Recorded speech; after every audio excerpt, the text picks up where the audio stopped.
बच्चों, स्वागत है आपका हमारे YouTube चैनल पे। मैं हूँ गायत्री और आज जो टॉपिक हम कवर करने वाले हैं वो है मार्जिनलिज्म। तो चलिए लेके चलते हैं आपको नोट्स की तरफ। Marginalism is the idea that managerial decision should be based on marginal changes, यानी इंक्रीमेंटल चेंजेस पे हमारे मैनेजरियल डिसीजन बेस्ड होने चाहिए, ना कि टोटल या फिर एवरेजेस पे। अगर शॉर्ट में कहें, compare the extra benefit with the extra cost before making a decision.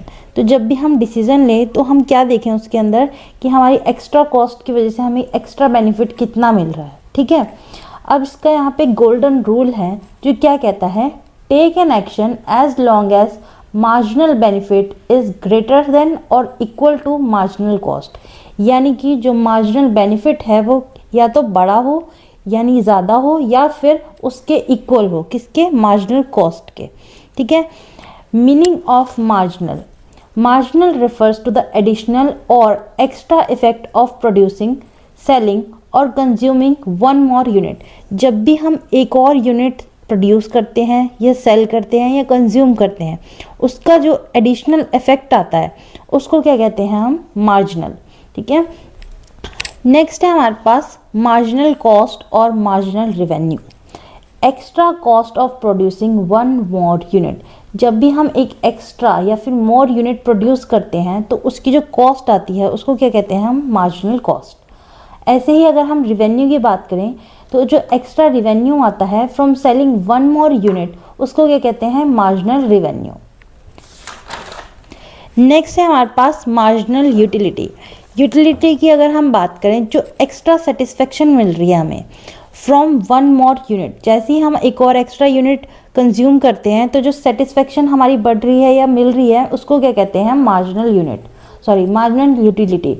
Now marginalism in managerial decision making. अब ये जो कॉन्सेप्ट है ये मैनेजरियल डिसीजन मेकिंग में किस तरीके से हेल्प करता है ये देखते हैं। ठीक है, managers use marginalism to decide how much to produce, तो कितना हमें प्रोड्यूस करना है उसके लिए यूज़ किया जाता है। वेदर टू एक्सपेंड आउटपुट, यानी हमें अपना जो आउटपुट है, जो प्रोडक्शन है उसको बढ़ाना है या नहीं। वेदर टू स्टॉप प्रोडक्शन, हमें जो प्रोडक्शन है उसको कहाँ कब रोकना है। देन प्राइसिंग डिसीजन, प्रोडक्ट की प्राइसिंग किसके बेस पे की जाती है, मार्जिनलिज्म के बेस पे। मेक और बाय डिसीजन, प्रोडक्ट को बनाना है या खरीद के रिसेल करना है, ये भी किसके बेस पे देखा जाता है, मार्जिनलिज्म के। Now core decision rule. अब डिसीजन रूल कैसे रहते हैं, तो सबसे पहले है if MR is greater than MC, यानी कि मार्जिनल रिवेन्यू जब आपका ज़्यादा हो मार्जिनल कॉस्ट से तो आप क्या करते हैं, अपने आउटपुट को इंक्रीज़ कर देते हैं, यानी कि प्रोडक्शन लेवल को बढ़ा देते हैं। वहीं जब मार्जिनल रिवेन्यू कम हो मार्जिनल कॉस्ट से तो आप क्या करते हैं, डिक्रीज आउटपुट, यानी जो आपका प्रोडक्शन है उसके लेवल को गिरा दिया। अब यहाँ पे अगर इक्वल है तो यहाँ क्या है, ऑप्टिमल लेवल ऑफ आउटपुट, यानी कि एग्जैक्टली आपको इतना ही प्रोड्यूस करना है। ठीक है, अब MC और MR अप्रोच देख लेते हैं, ये बहुत इंपॉर्टेंट है। तो यहाँ पे हमने ले ली है क्वांटिटी पर पीरियड और यहाँ पे हमने ले लिया है प्राइस। ठीक, ये हमारा जा रहा है ग्राफ, सॉरी ये जा रहा है हमारा कर्व MC का और ये है हमारा कर्व MR का। ठीक है, अब इसकी एक्सप्लेनेशन देख लेते हैं। हमने x एक्सिस पे क्या लिया है, आउटपुट या फिर क्वांटिटी, और y एक्सिस पे क्या लिया है, कॉस्ट और रिवेन्यू। MC और MR हमने यहाँ लिया है। ठीक है, अगर हम MC कर्व की बात करें तो slopes upward, law of diminishing return, law of diminishing return की वजह से ये क्या हो रहा है, स्लोप कहाँ जा रहा है, अपवर्ड जा रहा है। और अगर हम MR कर्व की बात करें, स्लोप्स डाउनवर्ड, क्यों, इम्परफेक्ट कंपटीशन की वजह से। ठीक है, नेक्स्ट है हमारे पास प्रॉफिट की अगर हम बात करें, profit is maximised at the point where MR and MC is equal. तो यहाँ पे कहाँ इक्वल आ रहे हैं, इस G पॉइंट पे इक्वल आ रहे हैं। ठीक है, तो यहाँ पे प्रॉफिट क्या है हमारा, मैक्सिमाइज्ड है। नेक्स्ट है हमारे पास इसका एक प्रैक्टिकल एग्जाम्पल। देखो ये जो प्रैक्टिकल एग्जाम्पल है इसका आपको थोड़ी सी याद करना पड़ेगा, जो न्यूमेरिकल वैल्यू हैं उनको याद करना पड़ेगा, यानी कितनी आपने यूनिट ली है वो याद रखना पड़ेगा। सबसे पहले अगर हम MC की बात करें, MC ऑफ प्रोड्यूसिंग 101 यूनिट, तो जब हमने 101वीं यूनिट प्रोड्यूस करी तो यहाँ पे हमारी मार्जिनल कॉस्ट क्या हो गई, ₹50। और अगर हम रिवेन्यू की बात करें, जब हमने 1 यूनिट एक्स्ट्रा बनाई 100 से, तो यहाँ पे क्या होगी हमारी रिवेन्यू 70। अब प्रोड्यूस इट, क्यों? क्योंकि यहाँ पे MR क्या है, ज़्यादा है, और MC क्या है, कम है। ठीक है। नेक्स्ट अगर हम एग्जाम्पल देखें कि हमें कब स्टॉप करनी है, तो यहाँ पे उसका एक एग्जाम्पल दे रखा है। जब हमारे पास MC क्या है 80 है और MR क्या है 60 है, तो ऐसे में क्या हो गया, हमारी कॉस्ट ज़्यादा पड़ रही है रिवेन्यू से, तो यहाँ पे डू नॉट प्रोड्यूस मोर, क्योंकि हमारी कॉस्ट ज़्यादा पड़ रही है रिवेन्यू से, इसलिए हम और यूनिट प्रोड्यूस नहीं करेंगे। ठीक है।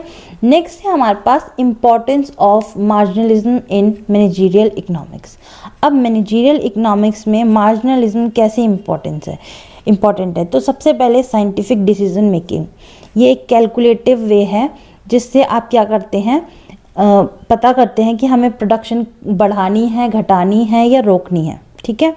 नेक्स्ट है हेल्प्स मैक्सिमाइज प्रॉफिट, तो यहाँ पे आपके प्रॉफिट मैक्सिमाइजेशन में हेल्प करती है। कैसे, हम कैसे पता लगाते हैं, जब हमारा MC और MR दोनों इक्वल होता है तो हमारा प्रॉफिट क्या हो जाता है, मैक्सिमाइज हो जाता है। नेक्स्ट अवॉइड्स ओवर प्रोडक्शन, मान लीजिए आपके जो गुड्स हैं या प्रोडक्ट है वो बिक ही नहीं रहे हैं, तो ऐसे में अगर आप ओवर प्रोड्यूस करते रहेंगे तो वो कहीं ना कहीं आपको बेफालतू में क्या पड़ रहा है, लॉस में जा रहे हैं, तो उस चीज़ को क्या करती है, अवॉइड करती है, अवॉइड ओवर प्रोडक्शन। देन है एफिशिएंट रिसोर्स एलोकेशन, रिसोर्सेज का एकदम एफिशिएंटली यूज़ करने में हमारे को ये कॉन्सेप्ट हेल्प करता है। Widely applicable in pricing, output and investment decision, तो यहाँ पे प्राइसिंग डिसीजन के लिए, यानी कि हमारे प्रोडक्ट का प्राइस कितना है ये सेट करने के लिए, फिर आउटपुट के लिए यानी कि हम कितना प्रोडक्शन करें, फिर इन्वेस्टमेंट डिसीजन के लिए यानी कि हम कितना इन्वेस्ट किस प्लान में करें, इन सब डिसीजन के लिए हेल्प करती है। ठीक है। नेक्स्ट है हमारे पास limitation of मार्जिनलिज्म।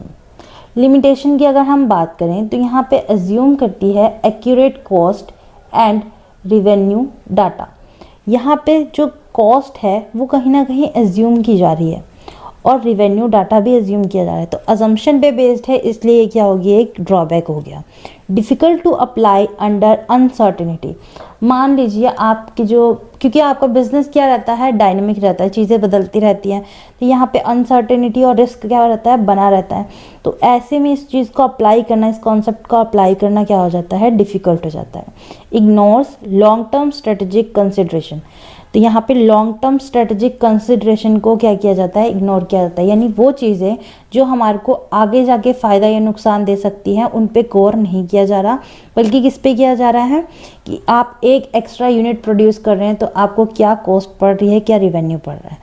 Not suitable when cost are indivisible, अगर हम कॉस्ट को बांट नहीं सकते, मान लीजिए हम एक पर प्रोडक्ट की कॉस्ट नहीं निकाल सकते, तो वहाँ पे ये जो मार्जिनलिज्म का कॉन्सेप्ट है वो क्या पड़ जाएगा, अनसुटेबल पड़ जाएगा।